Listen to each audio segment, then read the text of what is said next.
जय खानदेश मंडळी, मी आहे तुमची सोनल अहिराव आणि आज आपण बनवणार आहोत विड्याचे पानाचे शोध।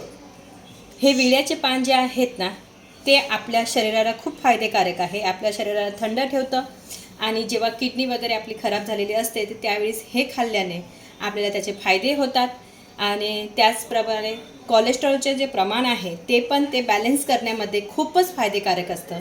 त्यानंतर दुसरं म्हटलं गेलं तर तोंडामधून येणारी दुर्गंधी जी असते ते दुर्गंधी घालवण्यासाठी पाण्याचं सेवन केल्याने तोंडाची दुर्गंधीही दूर होते आणि आपण जेवल्यानंतर काहीतरी गोड मुखवास म्हणून खातो। तर त्याचप्रमाणे आज आपण मुखवास म्हणून किंवा खाल्ल्यानंतर काहीतरी गोड हवं म्हणून आपण विड्याच्या पानाचे आज शॉट बनवणार आहोत।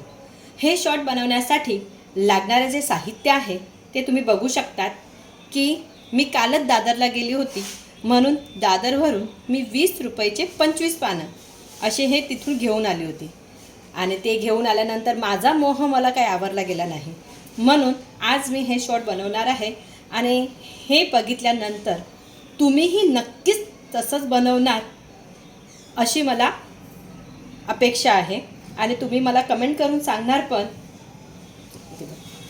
आता हे जे विड्याचे पानं आहेत हे मी विड्याची पानं स्वच्छ पाण्याने धुवून घेतलेली आहेत।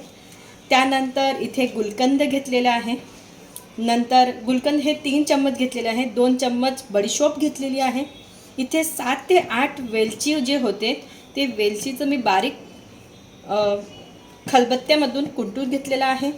त्यानंतर हे आहे आपलं खोबऱ्याचं किस आणि नंतर हे साखर पीठ म्हणजे बारीक केलेली साखर।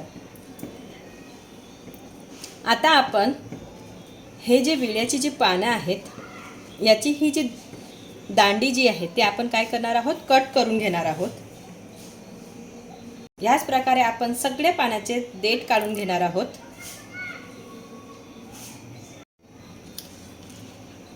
सगळ्यात आधी आपण विड्याच्या पानाचे सगळ्यात आधी असे देठ कापून घेणार आहोत। कैचीच्या मदतीने आपण ह्या विड्याच्या पानाचे जे हे दांड्या ज्या आहेत लांबट ह्या दांड्या आपण असं कापून घेणार आहोत। तर अशा प्रकारे आपण सगळेच विड्याच्या पानाचे दांड्या कापून घेणार आहोत। आता आपण बघू शकतो की सगळ्या पानांचे आपण देठ काढून घेतलेले आहेत।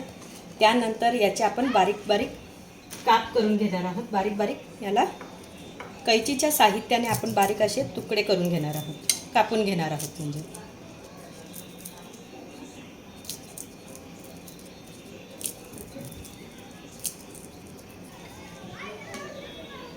अशा प्रकारे सगळेच पान जे आहेत ते आपल्याला कैचीच्या मदतीने बारीक कापून घ्यायचे आहेत। तुम्ही सुरीने कापले तरीही चालतं, मला कैचीने जमतात म्हणून मी कैचीनेच कापते। अशा प्रकारे बारीक करून घ्यायचे आहे। मी आधीच मिक्सरमध्ये साखर जी आहे ती बारीक क्रश करून घेतली होती, म्हणजे पिठी साखर तयार करून घेतली होती म्हणून मी आधीच त्याच्यामध्ये 3 चम्मच सारखी पिठी साखर घातलेली आहे। त्यानंतर आपण हे विड्याची जी पानं आहेत ती आपण याच्यात टाकून घेणार आहोत। त्यानंतर बडीशोप,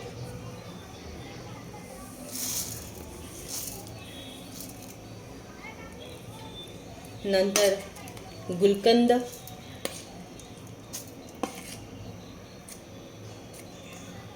आणि वेलची पूड।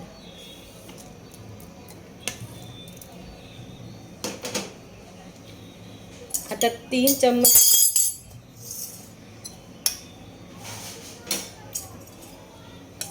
आपण याच्यात हे जे आहे खोबऱ्याचं किस ते कमीत कमी 3 चम्मच याच्यात घालूया, 3 किंवा 4 चम्मच।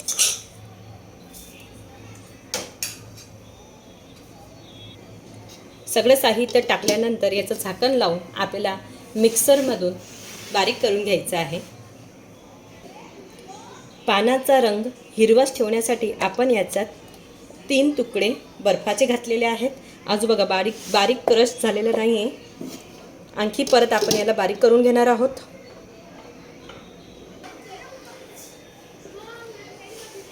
आता याच्यामध्ये गुलकंद घातल्यामुळे याचा कलर जो आहे तो थोडासा चेंज होतो, म्हणून आपण याला थोडासा हिरवा रंग देण्यासाठी हा जो फूड कलर असतो तो तुम्ही याच्यात घालू शकतात. आणि जर तुम्हाला घालायचं असेल तर घालू शकतात, नाही तर तुम्ही स्किप पण करू शकतात. तुम्ही बघू शकतात की आपण हे मिक्सरमधून छान असं बारीक क्रश करून घेतलेलं आहे आणि फूड कलर टाकल्यामुळे एकदम हिरवगार छान असं दिसत आहे. तुम्ही याला 2 प्रकारे बनवू शकतात. एक तर इन्स्टंटमध्ये पण करू शकतात आणि एक स्टोअर करून पण ठेवू शकतात. तर जर तुम्हाला स्टोअर करून ठेवायचं असेल तर एअरटाईट कंटेनरमध्ये आपण याला स्टोअर करून ठेवू शकतो, जे 8 दिवसपर्यंत आपण त्याला वापरू शकतो. आणि जर तुम्हाला लॉंग टाईमसाठी म्हणजे 1 ते 1.5 महिन्यासाठी जर वापरायचं असेल तर आपण याचे आईस क्यूब बनवून पण ठेवू शकतो, जेणेकरून तुमच्या घरी कोणीही पाहुणे आले तर तुम्ही इन्स्टंट म्हणजे क्विकली तुम्ही करू शकतात आणि पाहुणे पण आनंदी होतील, खुश होतील आणि ती पण तुमची स्तुती केल्याशिवाय जाणार नाहीत. तर आपण आता हे जी पेस्ट आहे ते आता एअरटाईट कंटेनरमध्ये काढून घेणार आहोत. आता आपण हे सगळं पेस्ट जे आहे ते एअरटाईट कंटेनरमध्ये काढून घेतो आहे.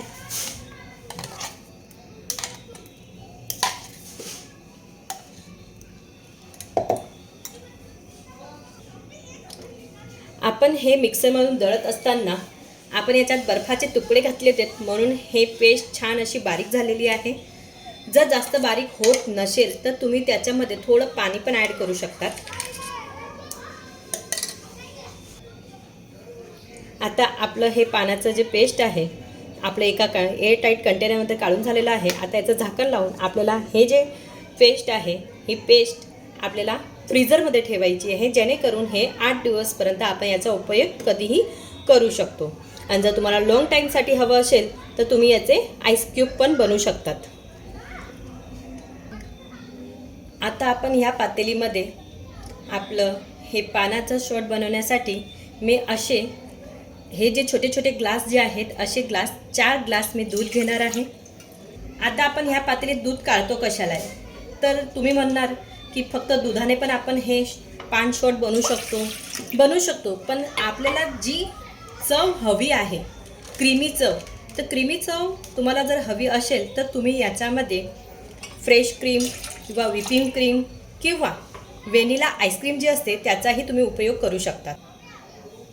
अशा प्रकारे मी हे 4 ग्लास दूध घेतलेलं आहे. आता आपण आपलं शॉट थिक बनवण्यासाठी, क्रीमी बनवण्यासाठी याच्यात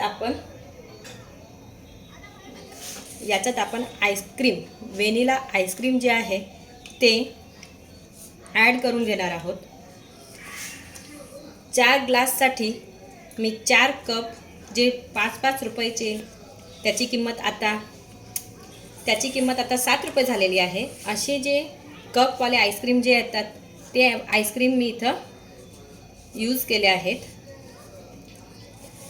तर 4 ग्लाससाठी 4 व्हॅनिला कप मी याचा उपयोग केला आहे.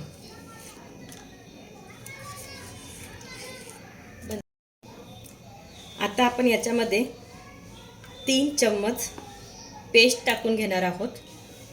जे पानचे आपण पेस्ट बनवून घेतली आहे ते 3 चम्मच टाकून घेणार आहोत. आणि परत त्याच्यामध्ये आपण पिठी साखर पण घालणार आहोत. तुम्हाला ज्याप्रमाणे गोड हवं असेल त्याप्रमाणे. मी याच्यात 3 चम्मच साखर घातलेली आहे, कारण की आपली व्हॅनिला आईस्क्रीम पण आहे आणि आपण पान दळतानाही साखर घातलेली आहे, म्हणून मी थोडं कमी प्रमाणात घातलेलं आहे. आता याला आपण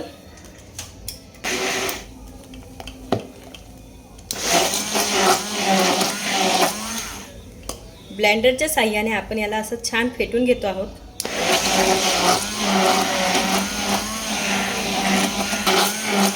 आपल्याला अशा प्रकारे छान असं ब्लाइंड करून घ्यायचं आहे. तुम्ही बघू शकता की किती छान असं क्रीमी झालेलं आहे.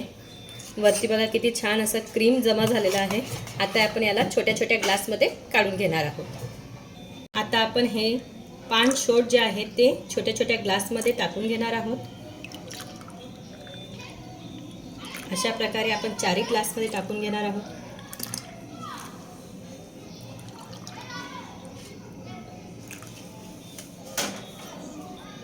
सजावटीसाठी आपण गुलाबाचे फूल जे असतात, सुकलेले गुलाबाचे फूल, त्याचा उपयोग करून घेऊया.